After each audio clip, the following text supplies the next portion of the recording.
ሰላም ወደ ዛሬው ገለጻችን እንኳን በደህና መጣችሁ። እስቲ አስቡት፣ ከባድ ስሜቶች ሙሉ በሙሉ ሲቆጣጠሩን ምን አይነት ስሜት አለው? ዛሬ የምናየው እነዚያን ስሜቶች ለመቆጣጠር መሞከር ሳይሆን በቀላሉ እንዴት አድርገን መተው ወይም መለቀቅ እንደምንችል የሚያሳየንን አንድ በጣም ኃይለኛ ዘዴ ነው። እስቲ ለአንድ አፍታ ቆም ብለን እናስብ። ጭንቀት፣ ፍርሃት፣ አንዳንዴም ንዴት በሕይወታችን ላይ ምን ያህል ተጽዕኖ እያሳደሩ ነው? እነዚህ ስሜቶች የውሳኔዎቻችንና የዕለት ተዕለት እንቅስቃሴዎቻችን ሹፌሮች ሆኖብናል እንዴ? ብዙ ጊዜ ሳናውቀው መልሱ አዎ ሊሆን ይችላል። መፍትሄው የሚገኘው ደግሞ መለቀቅ በሚለው የዶክተር ዴቪድ አር ሃውኪንስ መጽሐፍ ውስጥ ነው። ዶክተር ሃውኪንስ በዘርፉ በጣም ከፍተኛ እውቅና ያላቸው ባለሙያ ናቸው። እናም በዚህ መጽሐፋቸው ውስጥ ብዙ ሰዎችን ከስሜት እስራት ነፃ ያወጣ በጣም ቀላል ግን ደግሞ በጣም ጠልቅ የሆነ ዘዴን ነው የሚያስተዋወቁ። እሺ፣ ታዲያ ይህ የምንለው የስሜት እስራት እንዴት ነው የሚሰራው? እውነታው ሁላችንም በውስጣችን ያልተፈቱ ስሜቶችን ሸክም ይዘን ነው የምንዞረው። እናም ይሄ ሸክም ብዙ ጊዜ እኛ ሳናውቀው የሕይወታችንን ጉዞ በጣም ሊያክብደው ይችላል። አብዛኛውን ጊዜ ከከባድ ስሜቶች ጋር ስንገናኝ የምንጠቀመው ከሦስቱ አንዱን መንገድ ነው። አንደኛው ማፈን ነው። ለምሳሌ ሐዘንን ዋጥ አርጎ ምንም እንዳልተፈጠረ ማስመሰል። ሌላው በቁጣ መግለጽ ነው፣ ወይም ደግሞ በተለያየ ነገሮች ራሳችንን ቢዚ በማድረግ ለማምለጥ መሞከር። እነዚህ ግን እውነቱን ለመናገር ችግሩን የሚያባብሱት እንጂ በጭራሽ አይፈቱት። እነ እያንዳንዱ ዘዴ የራሱ የሆነ ችግር አለው። ለምሳሌ ስሜትን ማፈን ልክ እንደ ቦምብ ነው በውስጣችን የሚጠራቀመው። በቁጣ መግለጽ ደግሞ እሳት ላይ ነዳጅ እንደማርከፍከፍ ነው። እንዲያውም ስሜቱን የበለጠ ያጠናክረዋል። ከስሜቱ ለማምለጥ ሞከር፣ ያው ጊዜያዊ መፍትሄ ብቻ ነው። ስሜቱ ሁሌም ተመልሶ ይመጣል። እሺ፣ ታዲያ እነዚህ ሦስቱ መንገዶች ካልሰሩ መፍትሄው ምንድን ነው? ዶክተር ሃውኪንስ አራተኛ አማራጭ ያቀርባሉ። እሱም ራስን አሳልፎ የመስጠት ወይም የመለቀቅ ዘዴ ነው። የመለቀቅ ዋናው ሐሳብ ይሄ ነው።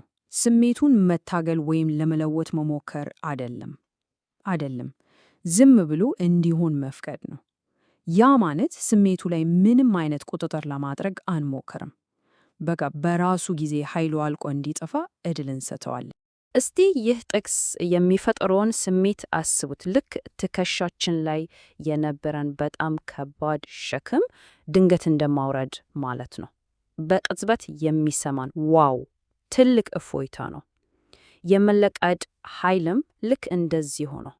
እሺ፣ ይሄ በጣም አሪፍ ይመስላል፣ ግን በተግባርስ እንዴት ነው የምናደርገው?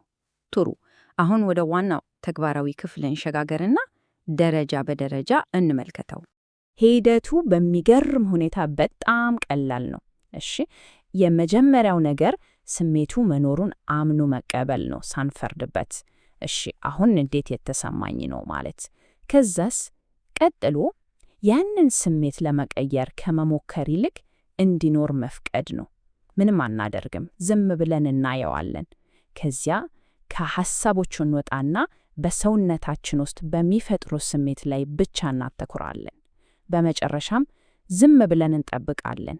ስሜቱ በራሱ ጊዜ ጉልበቱ አልቆ እስኪጠፋ ድረስ በቃ እንታገሰዋለን። ዋናው ነገር፣ ቁልፉ ነገር አለመቃወም ነው።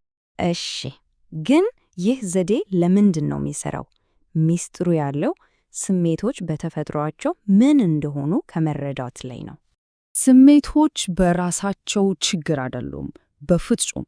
ችግሩ የሚፈጠረው እኛ ስንቃወማቸውና ስናፍናቸው ነው።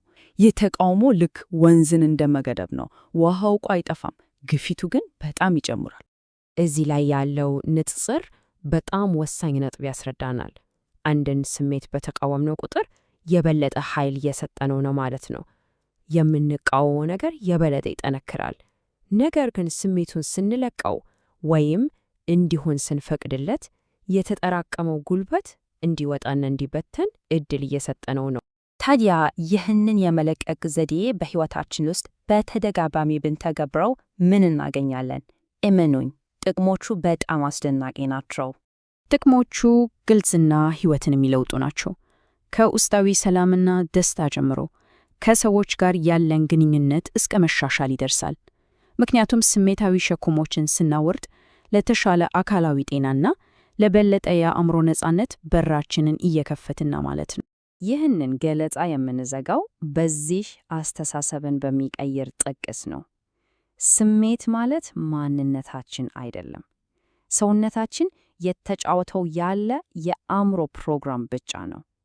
ይህንን ከተረዳን ከስሜቶቻችን ጋር ያለንን ግንኙነት ሙሉ በሙሉ የመቀየር ኃይል እናገኛለን። ታዲያ ጥያቄው ይህንን ፕሮግራም ለመቆጣጠር ዝግጁ ነን ወይስ በእርሱ ቁጥጥር ስር እንቀጥላለን? ምርጫው ሙሉ በሙሉ የኛ ነው።